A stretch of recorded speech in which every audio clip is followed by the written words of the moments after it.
السلام عليكم، مرحبا بكم في قناة روجيندا كوك. اليوم راح نشارك معكم وصفة سهلة بمكونات بسيطة. راح نديرو حلوة هايلة اون كوكيز بزاف بنينة وتوالم لقهوة العشية، خاصة إذا مازال ما درتيش الحلوة تاع قهوتك العشية تاع نهار الجمعة. اليوم هذه الحلوة راح تناسبك بزاف بزاف. راح تجي كيما لي كوكيز، راح تجي مقرمشه وطريه من الداخل وقرمشه من برا، رائعه. واش نقول لك، ندوزو لطريقه التحضير. نبداو بسم الله. هنا راح نحتاجو حبه تاع البيض، راح نحتاجو معاها كاس تاع السكر يكون متوسط، راح نحتاجو نصف كاس تاع الزيت، راح نحتاجو كاس تاع النشا، وراح نحتاجو باكي تاع خميره الحلويات، قرصه تاع الملح، كاكاو، وراح نحتاجو فرينه نطمو بها العجينه. هنا راح ناخذ حبه تاع البيض وراح ناخذ معاها كوب، نزيد لها كوب تاع السكر العادي، وراح نخدم مليح هذاك السكر مع حبه البيض، نذوبو تري بيان. فوالا، نخدمو مليح مليح حتى يذوب لي هذاك السكر. بعدها راح نزيد نصف الكوب تاع الزيت ونزيد نخدمو مليح مع البيض والسكر. نضيفو تدريجيا، هنا راح نضيفو على مرتين.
بعدها راح نضيفو لا مايزينا ولا النشاء، نضيفوه نطمو مليح هذيك النشاء مع في السائل هذاك، ندخلوه مليح في السائل كامل، ونزيدو الكاكاو ونخلطوه مليح مليح. ومن بعد باش نبداو نطمو بالفارينه، نزيدو الخميره تاع الحلوى مع الفارينه، ونحاولوا نديروا الفارينه غير بالعقل، يعني تدريجيا نخلو العجينه تاعنا تكون ولا تبقى لنا طريه.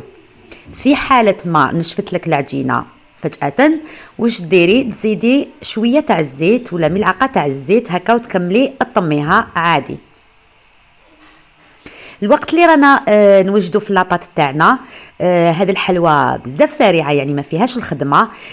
شعلت الفرن على 180 درجه، ولا تحبي طيبيهم على 180 درجه حتى ل 200 درجه، وانا درتهم على 180 درجه.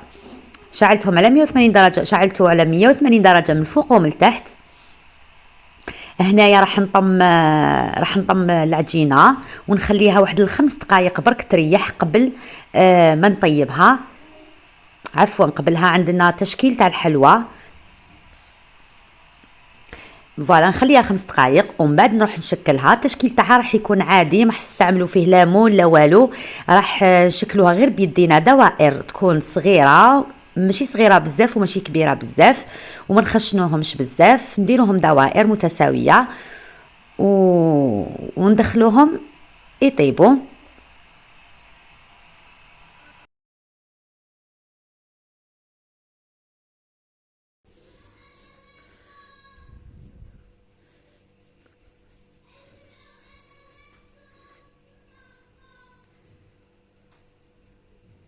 فوالا، هاي لكم العجينه تاعنا. نبداو التشكيل تاعها بهذه الطريقه ونحطوهم في السنيوه تاعنا لو طون لي الفرن راهو يسخن.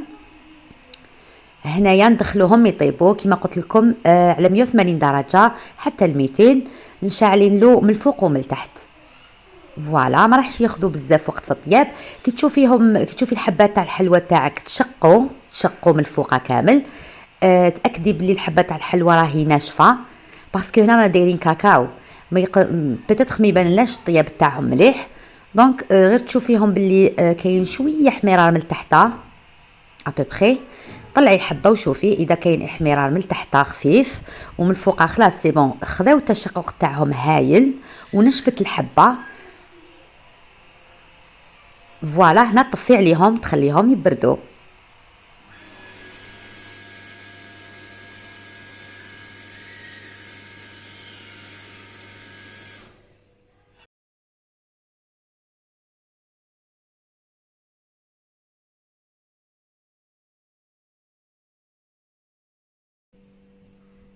هايليكم الحلوى تاعنا بعد ما طيبناها، ما تاخذش بزاف الوقت في الطياب، برك لازم نعسوها باش ما تحرقلناش. اللي حبت يعني تخليها هكا بلا ما دير لها حتى حاجه، هنا يعني ندير حبه مع حبه بالمعجون. اللي حبت تخليها هكذاك برك في الطياب تبدلها الطريقه، يعني تشعلها من الفوق تجيها مشقه مليح، تشعلها من الفوق ومن بعد كي تتشقق لها مليح ترجع تشعلها من تحت، يعني طيب من الفوق ومن تحت تكملها طيابها من الفوق ومن تحت. فوالا هنايا انا عندي المعجون، راح ندير شويه معجون طم حبه مع حبه ونطلي الجوانب بالبانسو هكا بالمعجون تاع المشمش استعملته هنا، ونجوزهم على جوز الهند بهذه الطريقه. وهذه هي النتيجه اللي تحصلت عليها فعلا، يعني جات واحد الحلوى رائعه ما فيها لا مكونات بزاف لا زبده بدون بيض، وجات كي نقول لكم واحد الحلوى بنينه لازم تجربوها. نتلاقاو في وصفه واحده اخرى، مع السلامه.